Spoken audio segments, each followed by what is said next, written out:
Hey guys. What's up? Fishy Podcast back. We're going to be reacting to the Ant-Man and the Wasp newest trailer. So let's check it out.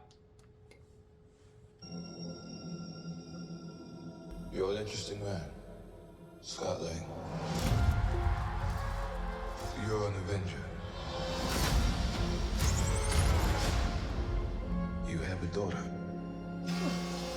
But you've lost a lot of time. Like me. We can help each other with that. Yeah, that's everything we said before. Who are you? I'm the man who can give you the one thing you want. Whoa. What's that? Time. Yeah, it's like we said. It's a theory. It can rewrite existence and shatter timelines. You cannot trust him. I don't care who this guy is. I just lost so much. What's that? Is that MODOK? He can give us a second chance.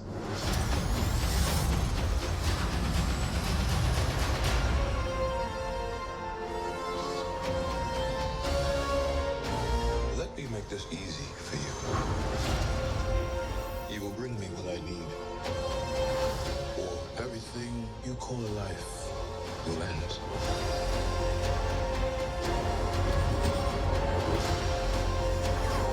New Dynasty. This is all my fault.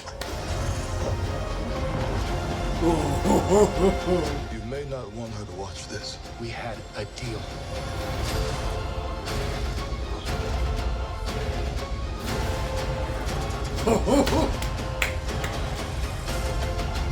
You thought you could win.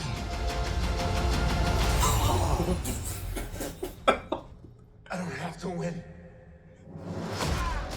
We both just have to lose. Crap. I'm sorry, Cassie. Oh, dang. It's gonna be a minute. Dang. That boy bad news. Be a menace to society. That's crazy. That's gonna be good. That's gonna be I good. hope this is good. Yeah. Yeah, you're right. Our theory that it was like he said to Ant-Man, "Hey, I can get you those lost years back." Yeah. I guess Cassie's gone to a life of crime. I guess so. I guess so. I wonder how far after the blip this is. Yeah. Cause it seems like it's not that much time. You know what I Yeah. mean?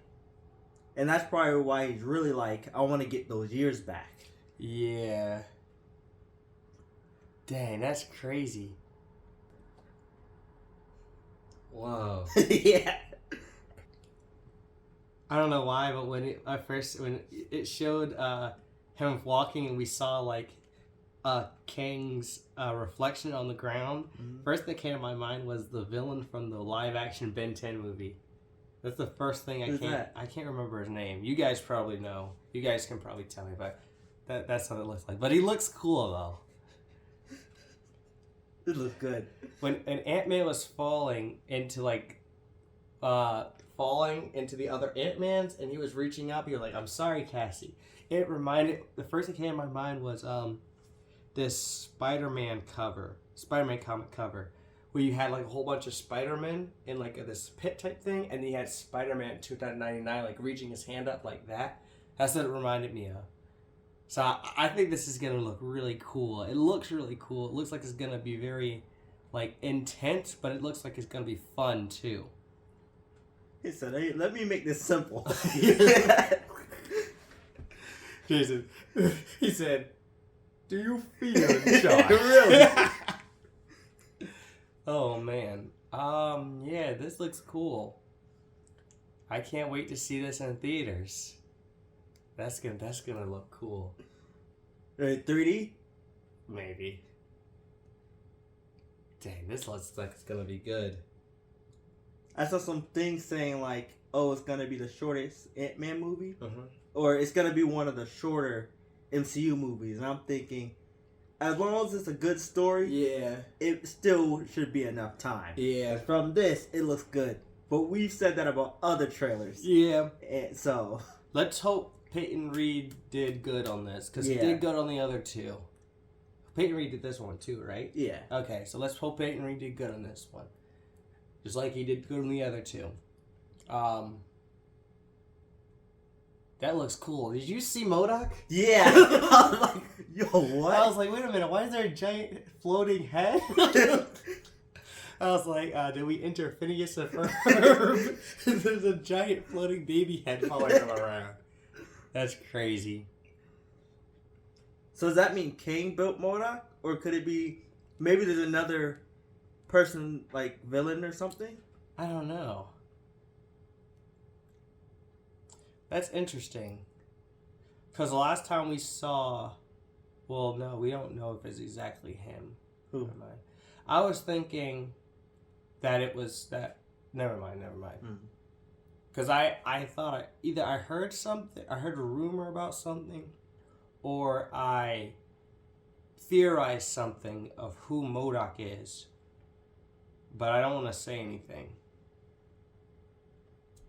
But yeah. It looks really cool.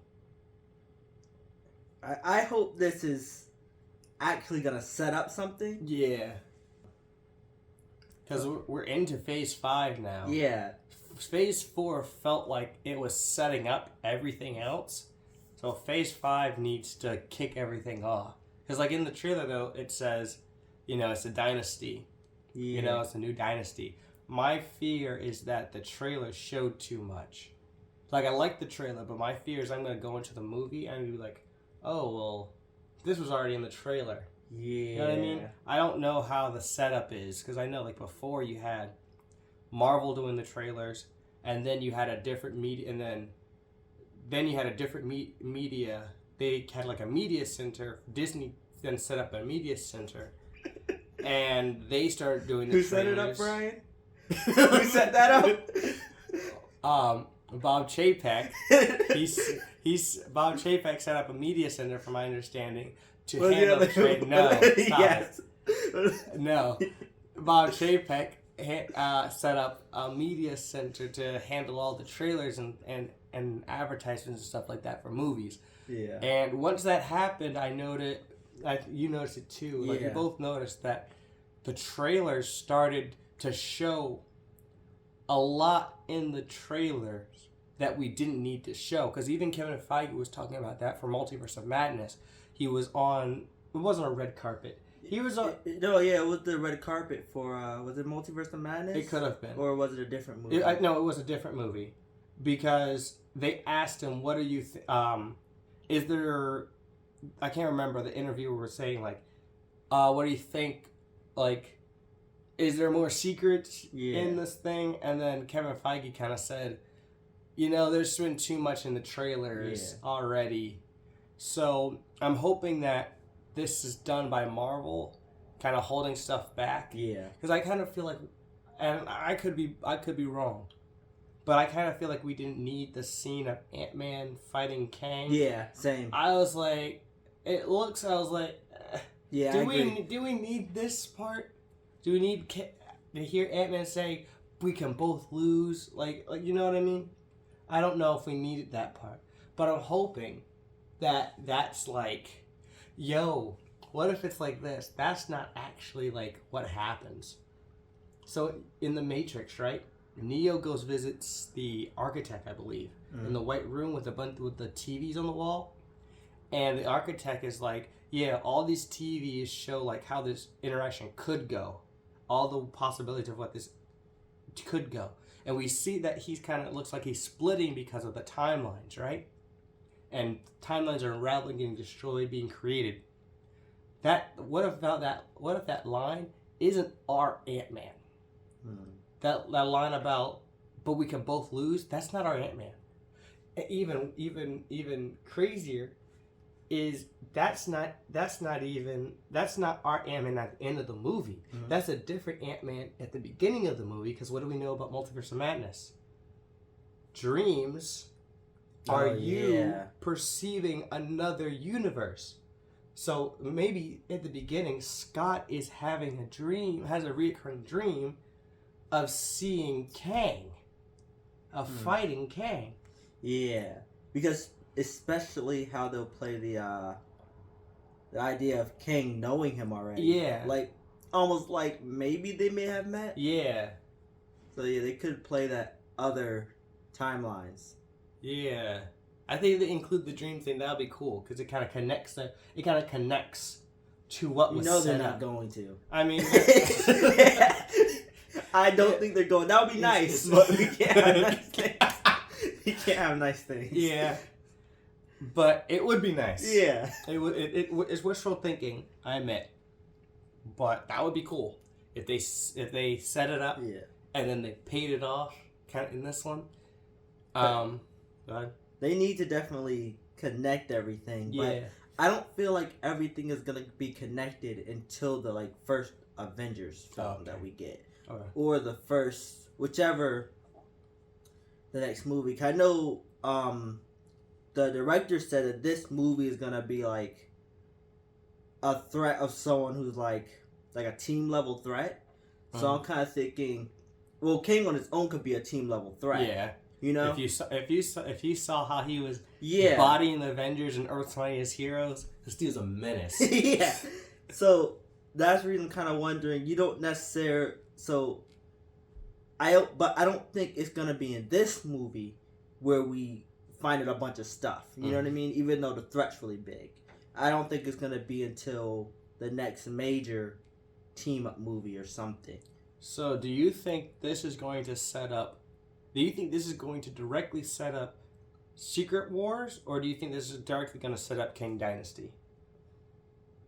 And I think this is the first domino. Okay, first domino. I think. So you think the Kangs get defeated, and one Kang gets defeated, and they're like, "Oh, okay, well, it's time to kill them all, because this can't happen again." Yeah. You think it's like that? Maybe because I think Loki set off the first domino, and then now you have this Kang, which is basically a couple of dominoes down the line. You know what I mean? I think I think regardless of what happens, the next thing is gonna play out the way it's supposed to. You know what I mean? Yeah. I wonder how. Oh, sorry, guys. You know what would be cool if What? He Who Remains is in there. That would be pretty cool. That would be that would be interesting. Like if there's more than one Kang in this movie, that would be interesting. Yeah, and then he's like, wait, didn't I just talk to you? And he's like, yo, you need to. He's like, yo, chill, you need to leave. Chill, you need to leave. Exactly. And Ant-Man's like, what do you mean? and then he just gets blooped away. He Who Remains gets blooped away. He's like, oh, I'm sorry. And the King comes out and like, oh, I'm sorry. My AI system sometimes messes up and just talks randomly. He's like, Aaron's like, who was that guy? Why does he look like you? That would be cool. Yeah. We'll do a more in-depth breakdown in the next video. Keep a lookout for our other videos too, because we're going to be putting out more videos for you guys to watch, to analyze the Marvel Universe, things that we loved about it, things that we didn't so much like. In-depth analysis, so keep up with that. Keep up with the channel. See you guys in the next video. Peace. Peace.